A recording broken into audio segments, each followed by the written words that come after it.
Merci de nous recevoir chez vous. Mesdames et messieurs, bienvenue dans cette édition sur la première radio-télévision communautaire.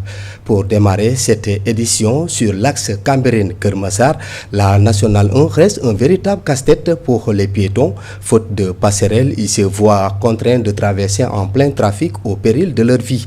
Entre danger permanent et sentiment d'abandon, riverains et conducteurs lancent un cri d'alarme. Reportage signé Modou Diouf. Sur cet axe très fréquenté de la Nationale 1, de Cambérène jusqu'à rond-point Keur Massar, en passant par Poste Thiaroye et Sicap Mbao, traverser la route relève d'un véritable pari quotidien. Les piétons mettent leur vie en danger face à la cohabitation à haut risque avec les véhicules. C'est comme ça que nous traversons la route tous les jours, car nous n'avons pas le choix. Nous partageons la route avec les véhicules et les motos. Parfois, les véhicules nous laissent passer, mais les motos arrivent derrière. C'est toujours des risques. Récemment, nous avons assisté à un accident au poste Thiaroye. Les piétons déboussolés se disent abandonnés par ceux qui devraient assurer leur sécurité. Chaque jour que Dieu fait, nous enregistrons des accidents ici. Et les autorités savent bien les causes de ces accidents. Mais ils n'ont rien fait jusque-là. Nous avons vraiment besoin de ces passerelles.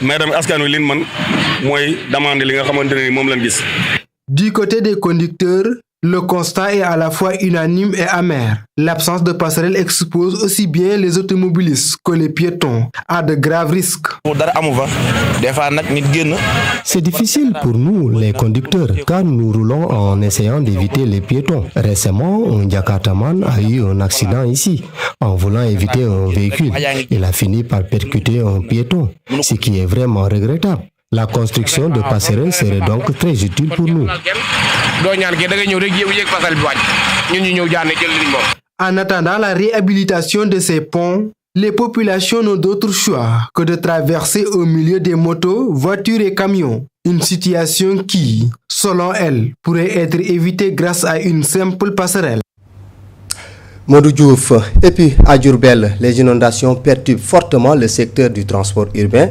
Face aux difficultés croissantes, les conducteurs de moto-taxi revoient leurs tarifs à la hausse, suscitant ainsi l'incompréhension, la résignation des usagers. Suivons leur réaction dans ce micro-trottoir réalisé par Babacar Sall. Lorsqu'on parle d'une ville, la question de route est essentielle. S'il n'y a pas de route praticable, il devient difficile de circuler. Imaginez que vous souhaitez vous rendre à Keur Goumak, mais que vous soyez obligé de faire un détour par Keur Cheikh. C'est un véritable problème. Si la route était directe, cela faciliterait les déplacements et éviterait l'augmentation des tarifs. À notre niveau, c'est très compliqué. Le vrai problème, c'est l'absence des bonnes routes. Tarif bi yokku na mais c'est normal parce que nawet bi ak tali baaxul te tali dafay inondé. Les tarifs de transport ont augmenté, mais cela peut se comprendre, non seulement à cause de la pluie, mais aussi à cause des inondations. Certaines zones sont devenues impraticables, ce qui oblige les conducteurs à faire de longs détours. Cela entraîne une consommation excessive de carburant. Les transporteurs font de leur mieux pour satisfaire les clients, mais les clients doivent aussi comprendre cette réalité. Heureusement, cette situation est temporaire.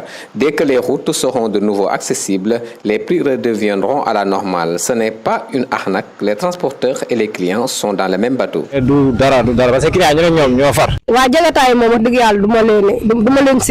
Personnellement, je ne condamne pas les conducteurs de Jakarta. Ce sont des jeunes qui essaient de gagner leur vie, d'aider leurs parents et de subvenir à leurs besoins.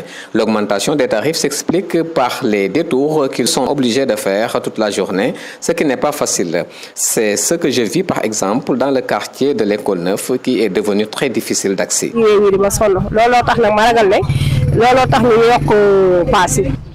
Ils ont augmenté les tarifs, mais c'est un droit légitime. Les routes qu'ils empruntaient sont maintenant inondées et impraticables. L'augmentation reste relativement raisonnable. Le problème touche tout le secteur du transport. Tout le monde est obligé de faire des détours et cela rend les choses plus difficiles. Et pendant ce temps, à Touba, le délégué du quartier Pencum Mbaye Wade alerte sur le manque de sécurité après la mort d'un adolescent âgé seulement de 3 ans.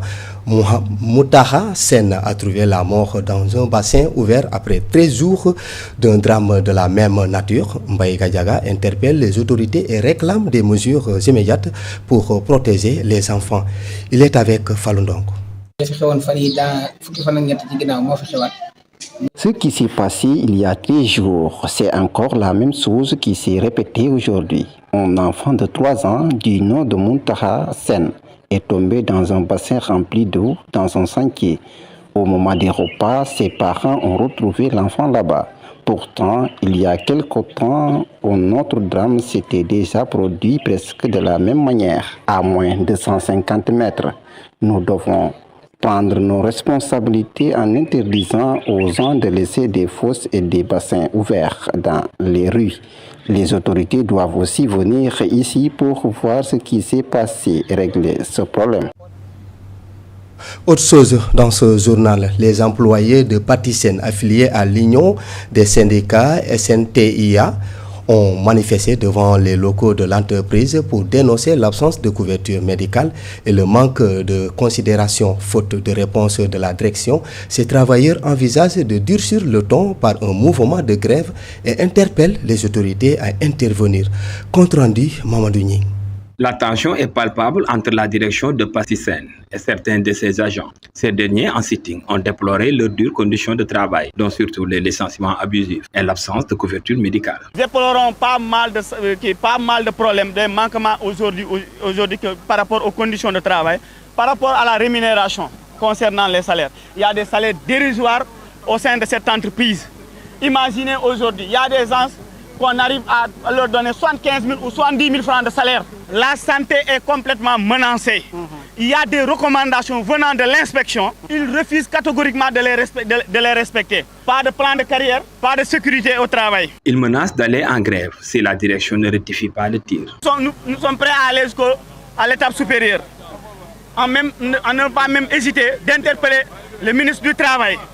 Même jusqu'à même le président, son excellence, Bassirou Diomaye Diakhar Faye, que Patisen souffre, les travailleurs de Patisen souffrent jour et nuit.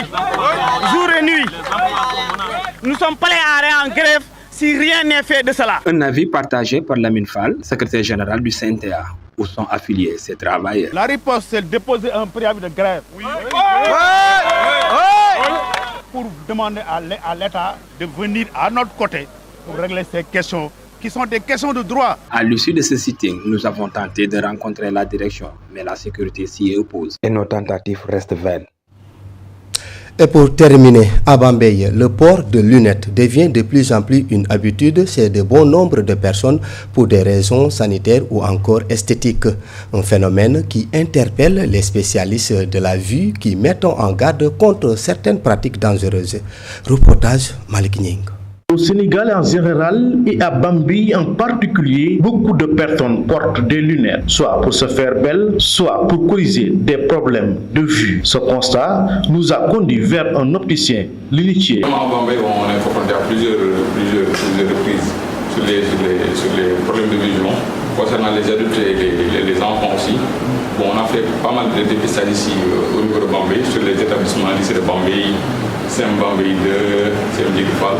Et ici, on a organisé des journées de consultation en collaboration avec l'université Crous. On a fait pas mal de dépistages, mais on a constaté que le problème chez les enfants, c'est la myopie. Les adultes, c'est la presbytie. Adamandoui, membre de la promotion d'obstétricien l'unité du Sénégal et installé à Bambey, affirme que les Sénégalais n'ont pas encore le réflexe de consulter un spécialiste avant d'acheter des lunettes. On va tout faire pour faire promouvoir cette orientation oculaire qui est l'optique-lunetterie et notre formation qu'on appelle aussi orthoptie en l'efficience qui est en train de propager au niveau du Sénégal. Donc on ne connaît pas encore, mais on est en train de travailler avec les ophtalmos qui sont dans les coins pour faire sensibiliser les gens au niveau des opticiens qui sont au Sénégal. Parce qu'actuellement, on n'a pas beaucoup. Il y a pas mal de gens qui vendent des lunettes au Sénégal. Ce professionnel invite les populations à éviter l'achat de lunettes dans la rue, une pratique qui peut avoir de graves conséquences. Mais on est en train de faire la sensibilisation concernant les milieux pour qu'ils arrêtent d'accepter les lunettes au niveau des marchés ou autre chose. Et d'aller auprès des opticiens ou auprès des ophtalmos pour qu'ils les orientent sur les lieux qu'on confectionne les... C'est ce reportage de Malick Ning qui met fin à cette édition sur la première radio-télévision communautaire. Tout à l'heure à midi, vous aurez le journal en pulaar. Quant à moi, je vous retrouve un peu plus tard pour la grande édition en français. Merci de nous avoir suivis. Au revoir et bonne journée.